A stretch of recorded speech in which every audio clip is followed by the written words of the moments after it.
I used to think changing your life meant one massive overhaul. Like, those New Year's resolutions where you promise yourself you'll hit the gym every day, cut out sugar, wake up at 5 a.m., meditate for an hour, and read a book before breakfast?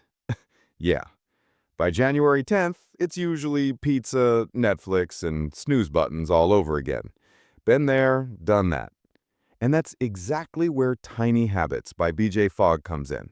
This book says, hey, stop trying to flip your entire life upside down in one go. Instead, focus on the smallest changes possible. Little actions so easy, they almost feel silly, because those are the ones that stick. Let me start with a story. The bamboo lesson. There's this amazing metaphor that BJ Fogg uses, and honestly, it stuck with me like glue. It's the story of the bamboo tree. Now, bamboo is famous for its insane growth. Once it takes off, it can shoot up several feet in just a few days. But here's the catch. It spends the first 4 years doing basically nothing. Above the ground, you see this tiny little sprout that doesn't seem to change at all. But under the soil, the roots are going wild. They're spreading, strengthening, preparing. And only after that foundation is strong does the bamboo explode upward. Think about that. For 4 years, people might laugh at the little sprout saying, man, nothing's happening here. But when the growth comes, it's unstoppable. That's exactly how habits work. You put in the small, invisible work first. You repeat tiny behaviors, lay down roots, build a system, and then, boom, the results show up. And let me tell you, once you really get this metaphor, it changes how you see your own progress. Meet John. To make this more relatable, imagine a guy named John. He's just like a lot of us. He wants to get healthier, feel more energetic, maybe even lose some weight and gain confidence. So what does John do? He tries to overhaul his entire life at once. He buys the gym membership, stocks up on kale, swears off Netflix, downloads 3 meditation apps, and lasts, what, a week? Maybe 2? Sound familiar? But then, John stumbles across this idea of bamboo and small habits. He realizes maybe it's not about doing everything perfectly from day one. Maybe it's about starting tiny. So he decides, all right, just 20 minutes of exercise a day. That's all. And you know what? He sticks to it. Then he adds another little thing, reading 1 book a month. Just 1. At first, the changes are so small, they barely seem to matter. But after a few weeks, John's got more energy, his mood's better, his self-confidence ticks upward, and soon he's layering in more habits. Better food, meditation, quality time with loved ones. His life doesn't transform overnight, but inch by inch, step by step, it does. And that's the power of tiny habits. Why small beats big? Here's the thing. Most of us think we fail at habits because we're lazy or we lack willpower. That's what I used to believe too. But BJ Fogg shows us something different. The problem isn't you, it's the system. Think of it like this. Let's say you want to start running. If your goal is, I will run 5 miles every morning at 6 a.m., you're setting yourself up for failure. Because what happens when you wake up tired, or it's raining, or you just don't feel like it? You skip one day, then 2, and suddenly you're off track and beating yourself up. Now imagine instead, your only goal is, I will put on my running shoes. That's it, just shoes. You don't have to run, you don't even have to step outside. You just build the habit of shoes on. And you know what happens? Most of the time, once the shoes are on, you'll end up moving, walking, jogging, maybe even running. But even if you don't, you still succeeded. You still kept the habit alive. That's what BJ Fogg calls starting tiny. You shrink the habit down to its simplest form, and it becomes almost impossible to fail. Enter BJ Fogg. So who is this guy anyway? BJ Fogg isn't just another self-help author. He's a behavior scientist at Stanford University, and he's been studying habits for over 2 decades. He's worked with thousands of people, literally over 40,000, helping them reshape their routines. What I love about his approach is that it's not about guilt or shame. He's not telling you to grind harder or force yourself to suffer. Instead, he says, let's design habits that fit into your life, not the other way around. It's practical, it's forgiving, and it actually works. When I first read his book, I remember feeling this huge wave of relief, like, wow, I don't have to do everything at once. I can just start with flossing one tooth, or doing one push-up, or drinking one glass of water. And if that's all I do, it still counts. That little mindset shift made everything feel lighter. Why this book matters now. Let's be real. We live in a world where everything is screaming for our attention. Phones buzzing, emails piling up, ads telling us we're not good enough unless we buy X or Y. And in the middle of all that chaos, we're supposed to magically build perfect routines? Yeah, good luck. That's why Tiny Habits feel so fresh. It says, forget perfection. Forget big, dramatic goals. Just start where you are with something small. Smile when you do it. Celebrate that tiny win and let the momentum build naturally. I don't know about you, but that feels way more doable than trying to become a new person overnight. What's coming up? In this video, we're going to dive deep into BJ Fogg's method. We'll unpack the behavior model, motivation, ability, and prompts, and see why habits stick or fail. We'll talk about anchors, how to tie new habits to the routines you already have. We'll look at why emotions, not willpower, are the real secret sauce. And of course, I'll share some fun stories, examples, and even a few of my own tiny habits that changed my day-to-day life. So stick with me. By the end, you'll see that building habits isn't about discipline or struggle. It's about design. And once you get that, you'll never look at your routines the same way again. All right, now that we've set the stage with John, bamboo trees, and why small is powerful, let's get into the heart of BJ Fogg's system, the behavior model. And don't worry, this isn't some dry academic theory. It's surprisingly simple, and once you see it, you'll be like, ah, so that's why I can never keep up with the gym. The behavior equation. Fogg says a behavior happens when three things line up: motivation, ability, and prompt. Think of it like a triangle. If even one side is missing, the habit collapses.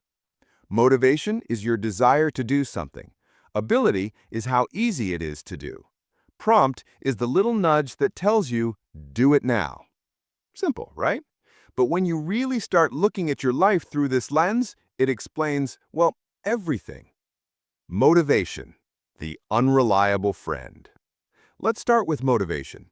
Motivation feels great when it's there. You wake up one morning full of energy and suddenly you're like, I'm going to run 5 miles, cook a quinoa salad, clean the whole house, and finally learn Spanish. Amazing, right? But here's the problem. Motivation is fickle. It's like that one friend who hypes you up to go to the party but bails at the last second. You can't count on it to show up every day. Ever bought a fancy new planner, filled it with color-coded goals, and then forgot about it a week later? That's motivation fizzling out. BJ Fogg says this is why most habit change systems fail. They relied too much on willpower and motivation, which naturally rise and fall. If your habits depend only on motivation, they'll fall apart the moment life gets busy, stressful, or boring. Ability. Make it easy. This is where ability comes in. Ability is about making the habit so simple, so tiny, that you don't need much motivation at all. Let me give you an example. Imagine you want to start flossing. If your plan is, floss every tooth in my mouth every night, that requires effort, time, and probably a good dose of motivation. But what if your only goal was floss one tooth? Just one. Anybody can floss one tooth, right? Here's the magic. Once you floss one, you often end up flossing the rest anyway. But even if you don't, you still succeeded. You did the habit. No guilt, no failure. Same thing with push-ups. Don't aim for 50, start with one. One push-up feels so laughably easy that it lowers the barrier to starting. And once you're on the floor, chances are you'll do a few more. This is why Fogg emphasizes simplicity. If the habit is easy, you don't need motivation. And if you don't need motivation, you can actually stick with it. Prompts, the invisible triggers. Now the third piece, prompts. Prompts are the little reminders or cues that say, hey, do the thing. Without a prompt, even the simplest habit won't happen. Think about your phone. Why do you check it dozens of times a day? Not because you're highly motivated to check your notifications, but because the buzz, the ding, or even just the sight of the phone is a prompt. Prompts are everywhere. An empty water bottle might prompt you to refill it. Dirty dishes prompt you to clean. Seeing your running shoes by the door might prompt you to walk. And here's the kicker. If you want to break a bad habit, you don't fight it with willpower, you just remove the prompt.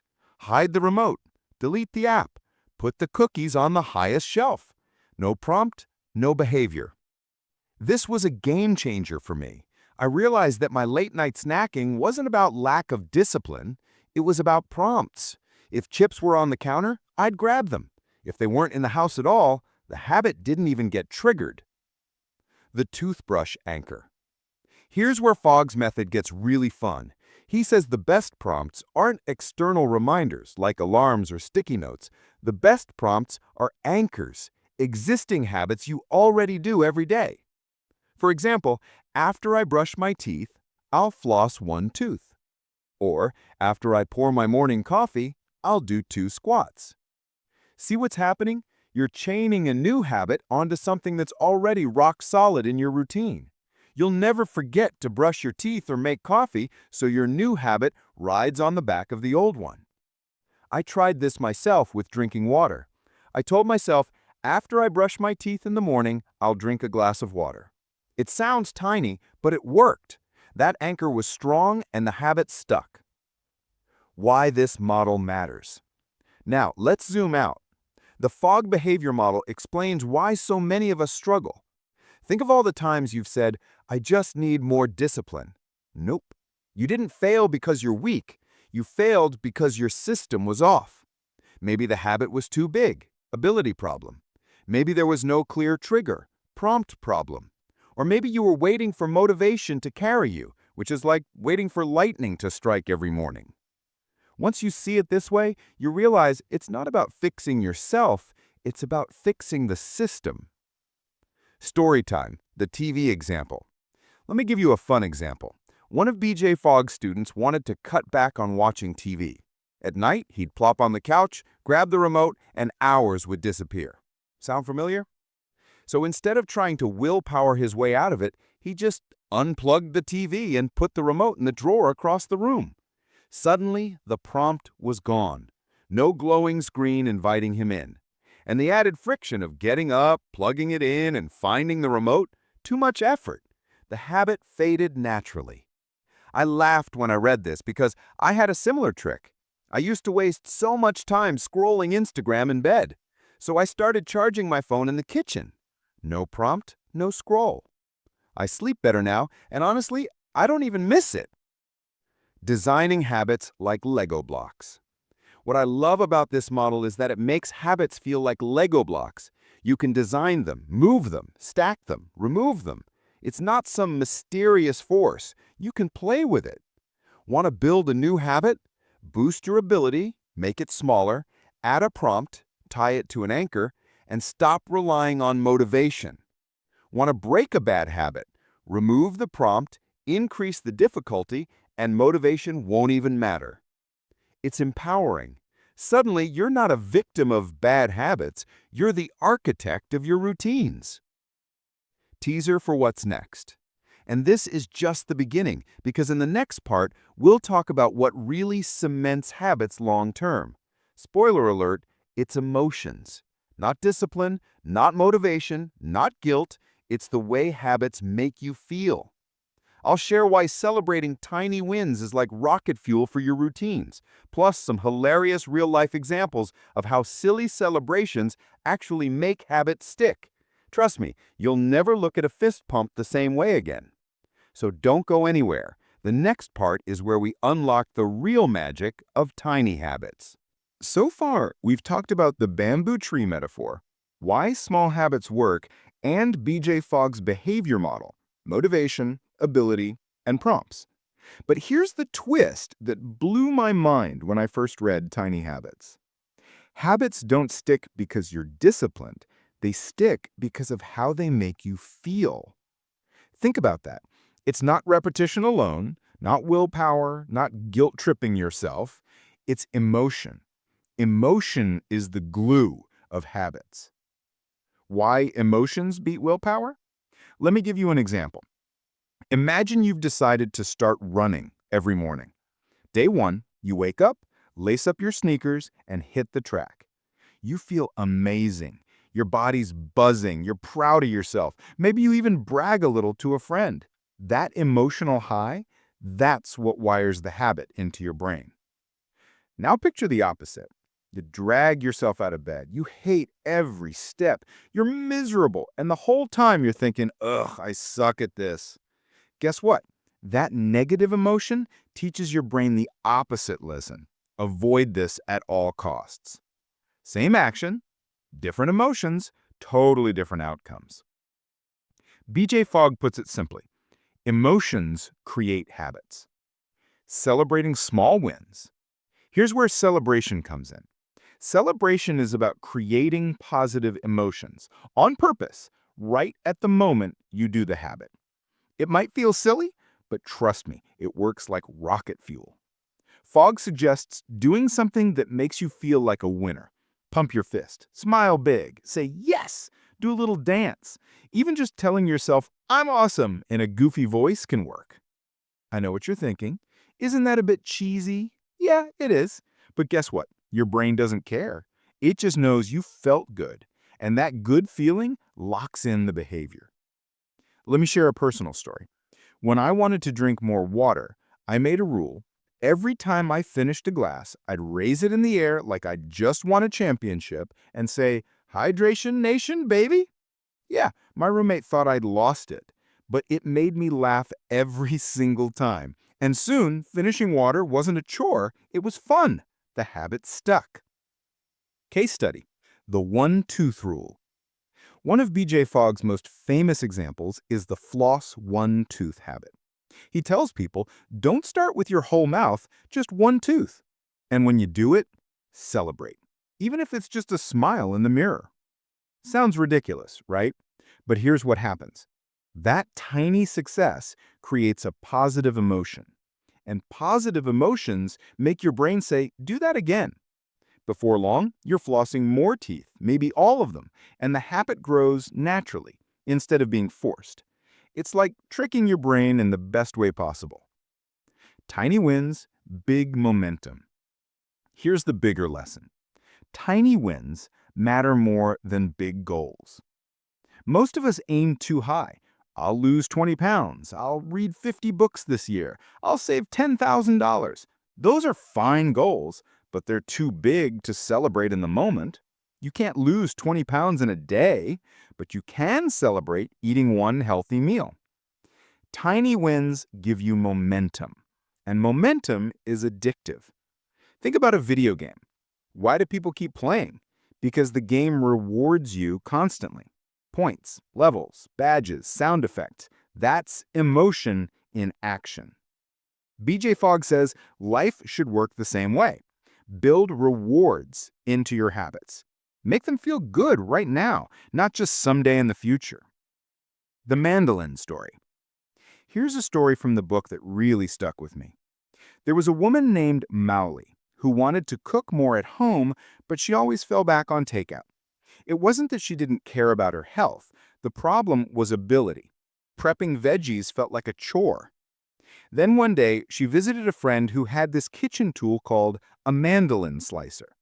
With it, her friend chopped a whole carrot into perfect slices in 10 seconds flat. Suddenly, cooking didn't seem so hard. Mowley got herself a mandolin, started cooking more, and guess what? She loved it. The new habit stuck, not because she magically became more disciplined, but because the process became easy and enjoyable. That's the lesson. When habits feel good, whether because they're easier or because you celebrate them, they last.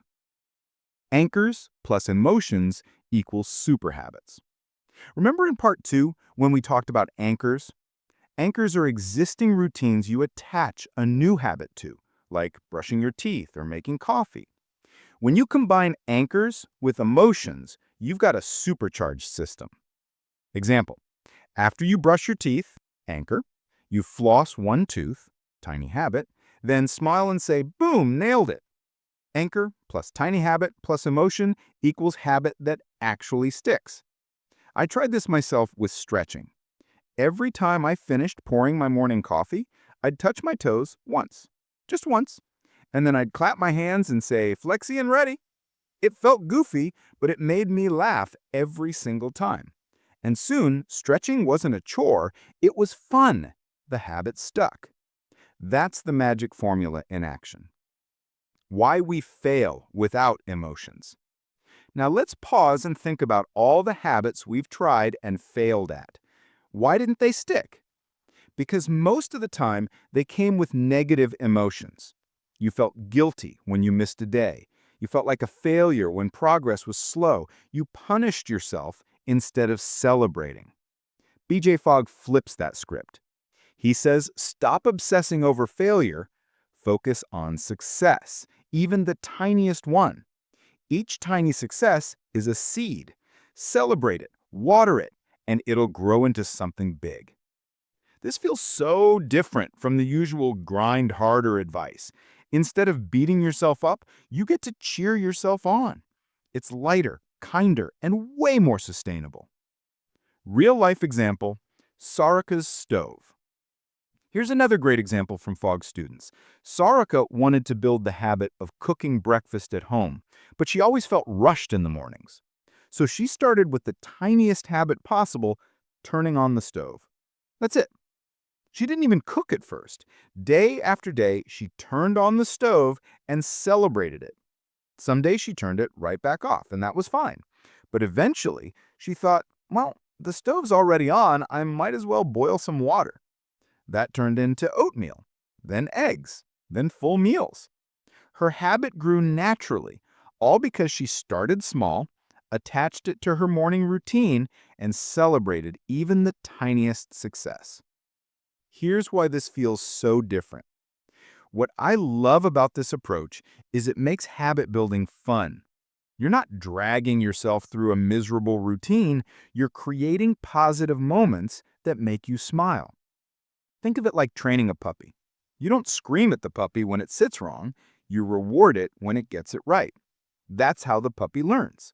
And honestly, we're not much different. When you celebrate your wins, your brain says, ooh, I like this. Let's do it again. What's next? So now we've seen how emotions, tiny wins, and celebration glue habits into place. We've gone beyond the basics of motivation and prompts and discovered the real magic ingredient. But in the next part, we're going to take things even further. We'll compare tiny habits to two other blockbuster books on habits, Atomic Habits by James Clear and The Power of Habit by Charles Duhigg. What's similar? What's different? And which one should you use in your own life? Stick with me because this is where it all ties together. By now, we've seen how BJ Fogg flips the script on habits. Instead of relying on willpower, he shows us how to anchor small behaviors and lock them in with emotions. But here's something fun. Tiny Habits isn't the only blockbuster book on habits out there. Two others have become legends in this space. James Clear's Atomic Habits and Charles Duhigg's The Power of Habit. So let's put them side by side. Think of it like a heavyweight championship of habit wisdom. Who wins? Spoiler alert, they all do, but in different ways. Charles Duhigg, The Power of Habit. Let's start with Charles Duhigg. His book, The Power of Habit, published in 2012, really kicked off the modern obsession with habits. It was like the spark that lit the fire. Duhigg introduced the world to the habit loop. Cue, routine, reward. Simple, elegant, powerful. Cue equals what triggers the habit. Routine is the behavior itself. Reward is what you get from it, which reinforces the loop. Sounds familiar, right? That's basically BJ Fogg's prompts and emotions put into a loop. Duhigg's book is packed with amazing stories, like how Febreze nearly flopped until Procter & Gamble realized they needed to tie it to a reward, spraying at the end of cleaning. Or how Starbucks trained employees to rely on keystone habits like willpower when dealing with tough customers. Here's the thing, Duhigg's model explains habits beautifully, but it doesn't always tell you how to build them step by step. It's more about awareness and understanding than daily action. So if the power of habit is the science explainer, Tiny Habits is the hands-on toolkit. James Clear, Atomic Habits. Now let's bring James Clear into the ring. His book, Atomic Habits, published in 2018, became a global sensation. Honestly, I can't count how many times I've seen people post photos of this book on Instagram with captions like, "This changed my life." James Clear's big idea is in the title, atomic, tiny fundamental units that compound into something massive over time. Sounds a lot like BJ Fogg, right? Start small, build momentum. But James Clear frames it with his own system, the 4 laws of behavior change. Make it obvious, cue, make it attractive, craving, make it easy, response, make it satisfying, reward. It's elegant, practical, and insanely memorable. Want to start a habit? Follow the 4 laws. Want to break one? Invert them. Make it invisible, unattractive, hard, and unsatisfying. For example, if you want to read more books, you put one on your pillow every night. Cue, obvious. If you want to eat less junk, you hide the cookies in the garage. Cue, invisible. Clear also emphasizes identity. Habits aren't about achieving goals. They're about becoming the type of person who does those things. Every action is a vote for the kind of person you wish to become. That's one of his mic drop lines. BJ Fogg, Tiny Habits. Now BJ Fogg comes in with Tiny Habits.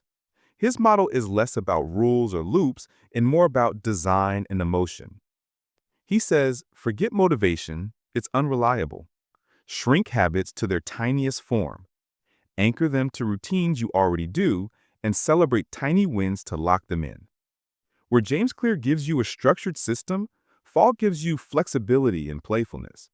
He says, design your habits, experiment, celebrate, have fun. It feels lighter, less rigid. So what's the difference? Let's break it down with a simple analogy. Imagine you're trying to learn guitar. Duhigg's power of habit would explain the science of how your brain wires new skills. You'd understand the loops, the triggers, the rewards. James Clear's Atomic Habits would give you a structured practice system. Play one chord after dinner. Make it obvious, easy, attractive, satisfying. You'd see progress step by step. Fogg's or Tiny Habits would say, forget learning Stairway to Heaven on day 1. Just strum one string after you brush your teeth. Smile, celebrate, that's enough. And before you know it, you're strumming full songs without the stress. See how they all overlap, but each has its own flavor? Which one's better? Honestly, it depends on your vibe. If you're the type who loves big picture science and inspiring stories, the power of habit is your jam.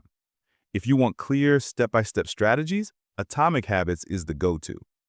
If you feel overwhelmed and guilty about failing habits, Tiny Habits will feel like a breath of fresh air. Personally, I think they're like the Avengers of habit change. Each one brings a different superpower. Together, they're unstoppable. Real-life blend. Here's how I use them in my own life. When I wanted to build a journaling habit, I pulled a trick from Atomic Habits. Make it obvious. I left my notebook and pen on my pillow every morning. Then I added BJ Fogg's touch. I shrunk it down to writing one sentence, just one. And every time I did it, I smiled and told myself, nice job, future author. And the result? A year later, I had pages of entries without ever forcing it. Duhigg would say the cue, routine, and reward loop got locked in. Clear would say my identity as a journaler solidified. And Fogg would say, I made it tiny, anchored, and emotional. They were all right. Pop culture connection.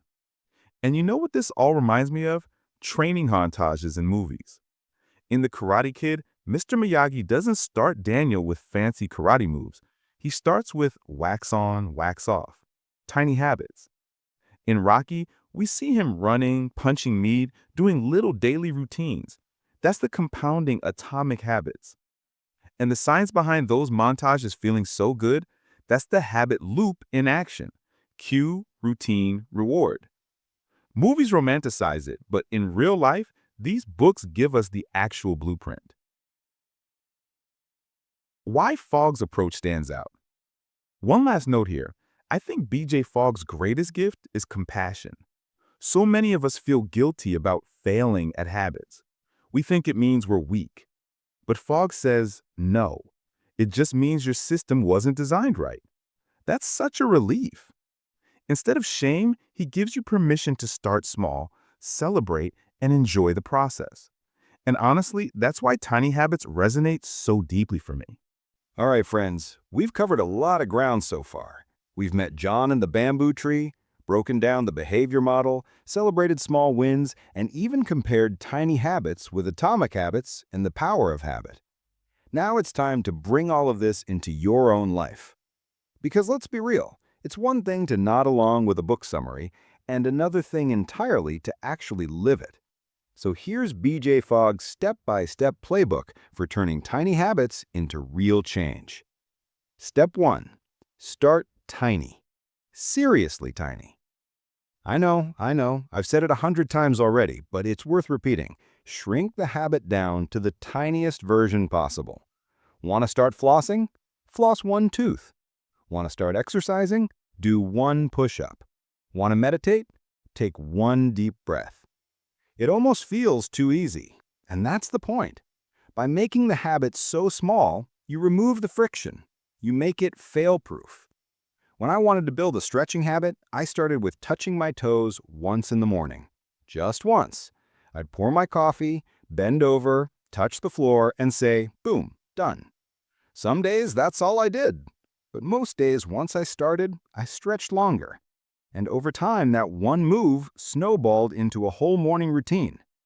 Tiny is powerful. Step 2. Anchor to an existing habit. Now, you've got your tiny habit. But when do you do it? This is where anchors come in. Anchors are existing routines you already do without fail. Brushing your teeth, making coffee, checking your phone, turning off the alarm. You tie your new habit to one of these anchors. After I brush my teeth, I'll floss one tooth. After I pour my coffee, I'll do 2 squats. After I close my laptop, I'll write 1 sentence in my journal. It's like piggybacking on something that's already hardwired. You don't need reminders or willpower because the anchor itself prompts the behavior. BJ Fogg calls this the after-I formula. And once you start using it, you'll see opportunities everywhere. Step 3. Celebrate like crazy. Okay, here's where most people roll their eyes, but trust me, this step is the magic sauce. When you do the habit, you celebrate. You generate a positive emotion right there in the moment. It can be big or small. Pump your fist, clap your hands, say yes out loud, smile at yourself in the mirror. Or, my personal favorite, do a little goofy dance. The key is to feel good. That emotion is what teaches your brain, this matters. Do it again. I still laugh thinking about my hydration celebration. Every time I finished a glass of water, I raised it like a trophy and shouted, "Hydration Nation!" Silly? Absolutely. Effective? 100%. Step 4. Emotions over discipline. This is where Fogg's approach feels so refreshing. He says, stop focusing on discipline. Stop beating yourself up for failing. Instead, design habits that feel good, that fit your life, that celebrate your wins. If you're smiling while you build the habit, you'll actually want to do it again tomorrow. That's the opposite of the grind-it-out mentality that makes so many people quit. Step 5. Grow naturally. Here's the cool part. Once your tiny habits are planted, they grow. You don't force it, you don't pressure yourself, they just expand. Flossing one tooth turns into flossing your whole mouth. One push-up turns into 10. One sentence in a journal turns into pages. Like the bamboo roots underground, growth takes time, but once it starts, it compounds faster than you think. A few practical tips. Now let me share some bonus tricks I picked up from both BJ Fogg's book and my own experiments. Redesign your environment. If you want to eat healthier, put fruit on the counter and hide the chips. If you want to read more, put books in visible places. Prompts matter. Use starter steps. If the habit feels overwhelming, break it down even smaller. Want to run? Just put on your shoes. That's enough. Don't worry about streaks. Miss a day? No problem. You haven't failed. As long as you do the habit again, you're back on track. Anchor multiple habits. Once you get good at this, you can stack habits like Lego blocks. Coffee, to stretch, to water, to gratitude journal. Suddenly, mornings look totally different. Focus on success, not failure. Every win, no matter how small, is progress. Celebrate that. Why tiny habits matter in today's world. Now, let's zoom out for a second. Why does this book hit so hard today? Because we're living in the age of overwhelm. Notifications, deadlines, news, ads, everything pulls us in 1,000 directions. Big goals feel impossible when you're already exhausted. Tiny Habits gives us permission to slow down, start small, and actually succeed. It's compassionate. It says you don't need to be perfect. You just need to plant seeds. And honestly, that feels like the antidote to hustle culture. Instead of work harder, grind it out, it's celebrate small, grow naturally. My own tiny habits. Let me get personal here. Some of the best changes I've made in my life came from tiny habits. Drinking water first thing in the morning. Writing one line of gratitude before bed. Doing 2 squats after brushing my teeth. Putting my phone in another room before sleep.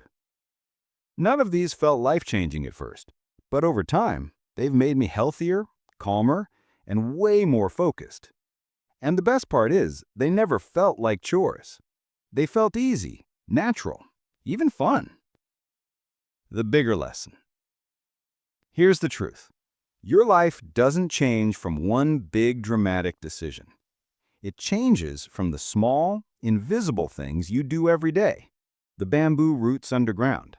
The flossing of one tooth. The single push-up. BJ Fogg reminds us that we're not broken. We don't fail because we're weak. We fail because the system we were using wasn't designed right.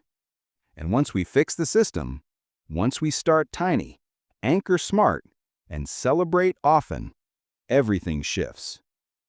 So let's recap. Start tiny. Make your habits laughably small. Anchor them to something you already do. Celebrate your wins, no matter how small. Focus on emotions, not discipline. Let the habits grow naturally, like bamboo. If you do that, you'll be amazed at how fast your life transforms. Now I want to hear from you. What's one tiny habit you're going to start this week? Maybe it's one push-up, one glass of water, one sentence in a journal. Drop it in the comments. I'd love to cheer you on. And if this breakdown of tiny habits inspired you, hit that like button, share this with a friend who's trying to build better habits, and subscribe for more deep dives into books that change lives. Remember, small is powerful. Your tiny habits today are the roots of your giant bamboo tomorrow. Thanks for hanging out with me. Until next time, keep growing, keep celebrating, and keep planting those tiny seeds of change.